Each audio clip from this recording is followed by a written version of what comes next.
आज सर एक विचारायचं राहून गेलं सर, की इथे आंब्याची किती झाडं आहेत?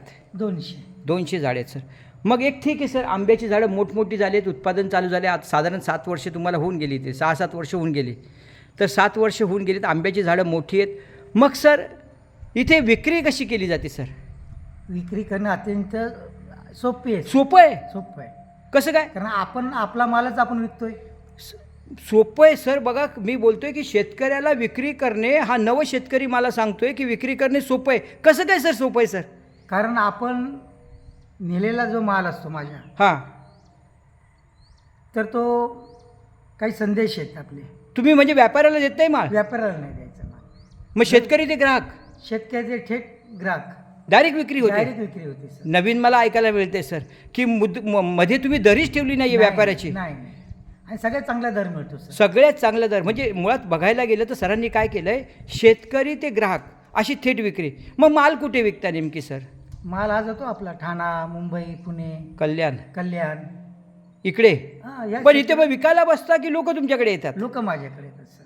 लोक तुमच्याकडे येत लोक आहेत? माझ्याकडे येतात, माझ्याकडे मागणी असते. सर एक विचारू का सर? मला जरा आज मी ऐकतोय नाही, जरा मला नवलच वाटते की एवढ्या दिवस मी असं बघतोय की एखादा शेतकरी माल नेतोय, रस्त्यावर लावतोय, विकत बसतोय, दिवसभर घाम गाळतोय, आणि त्यानंतर त्याला कोणतरी रेट तोडतोय, त्याला कसे तरी पैसे देतोय, कोणतरी उठवतोय, पोलीस उठवतायत, बाजूवाला दुकानदार उठवतोय. तुम्हाला याच्यापैकी काही करावं लागत नाही? नाही काही करावं लागत सर. नेमकं कसं काय करता नेमकं? मला ते कळू द्या सगळ्या शेतकऱ्यांना. आपला आंबा जो आहे, हां, जे हा हापूस आंबा आहे, हापूस आंबा आहे. हा, तो GI काय म्हणतात, GI टॅगिंग आहे. GI टॅगिंग आहे सर. हां, तर त्याच्यामुळे त्याची काही जास्त मार्केटिंग करावी लागत नाही. मार्केटिंग करायची गरजच नाही गरजच नाही, कारण आहे. माझ्याकडे येणारे पर्यटक आहेत, हां, हीच तुमची जाहिरात आहे? हीच आपली जाहिरात असते. जाहिरात आहे. ती बरोबर त्या पद्धतीने ते करत असतात. हां, मार्च एप्रिल महिना उगवला की त्यांचे फोन यायला सुरुवात होते. बरोबर. मी इथे बघतोय सर ना, तुमच्याकडे ठिकठिकाणी तुम्ही खड्डे खोदले, त्याच्यामध्ये कचरा टाकताय आणि त्याच्यामधून खत निर्मिती काहीतरी चालली, कंपोस्ट खत निर्मिती चालवली आहे, आणि मग नैसर्गिक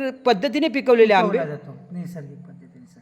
कुठेही पावडरचा वापर केला जात नाही, कशाचाच काही वापर नाही. कशाचाच वापर नाही. जो आहे तो ओरिजिनल आंबा गिऱ्हाईक पर्यंत आम्ही पोहोचवण्याचा प्रयत्न करतो. मग सर आंबा तुमचा लेट येत असेल? कशाला? नाही नाही सर, सगळ्यात लवकर लवकर? येतो. सगळ्यात लवकर मार्केटमध्ये माझा आंबा आहे. अरे बापरे. म्हणजे आंबा तुम्ही स्वतःचा आंबा स्वतः विकता. मग विकताना तुम्हाला काय गिऱ्हाईक घरी येतं? ऑनलाईन वगैरे बुकिंग? ऑनलाईन बुकिंग असते ना सर, थोडी काय असते. ऑनलाईन बुकिंग असतेच? असते सर.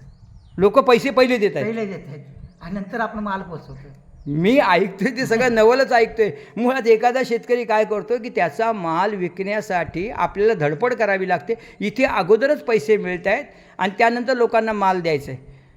खरं सांगतोय, शेतकऱ्यांनी ना नुसती भात शेती किंवा कोणती शेती करायची नाही, फळ लागवड करा.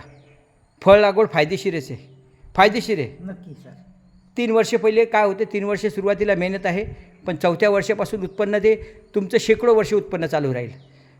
बघा, आज नाविन्यपूर्ण माहिती मिळते की शेतकरी स्वतःचाच माल स्वतः विकतोय, कोणाकडे जात नाही आहे, घरी येत आहेत ग्राहक. तुम्ही चांगलं द्या रे. तुम्ही चांगलं दिलं ना तर लोक तुमच्या दाराशी येतील. आज ही जी मुलाखत जी मी घेतली, खऱ्या अर्थानं मलासुद्धा शेतीबाबत खूप माहिती मिळाली. धन्यवाद सर. कारण तुमच्या माध्यमातून मला शेतीमधले वेगवेगळे तंत्र शिकलो, ठिबक सिंचन शिकलो, पाणी नसताना शेती कशी केली जाते, शेतकरीचा माल कसा विकायचा ते समजतं. त्याच्याबरोबरच जोडीला कृषी पर्यटन केंद्र का उभं करणे गरजेचं आहे शेतकऱ्यांनी, हा संदेश तुम्ही दिला. खऱ्या अर्थानं आज मला स्वतःला वाटते की हे सगळ्याच गोष्टी शेतकऱ्याने त्याचं अनुकरण करणे गरजेचं आहे. एखादा शेतकरी येतो आहे आणि तो असं काही नवीन करून जातो आहे की ज्याची दखल शासनाला घ्यावी लागते, ज्याची दखल राजकारणी मंडळींना घ्यावी लागते, ज्याची दखल अख्ख्या गावाला घ्यावी लागते, आणि त्याच्यामधूनच गावाचा विकास कसा होतो हे दाखवून देण्याचं काम श्री वामन सर यांनी केलं आहे. धन्यवाद सर. धन्यवाद. धन्यवाद sir. Thank you sir. Thank you. Okay.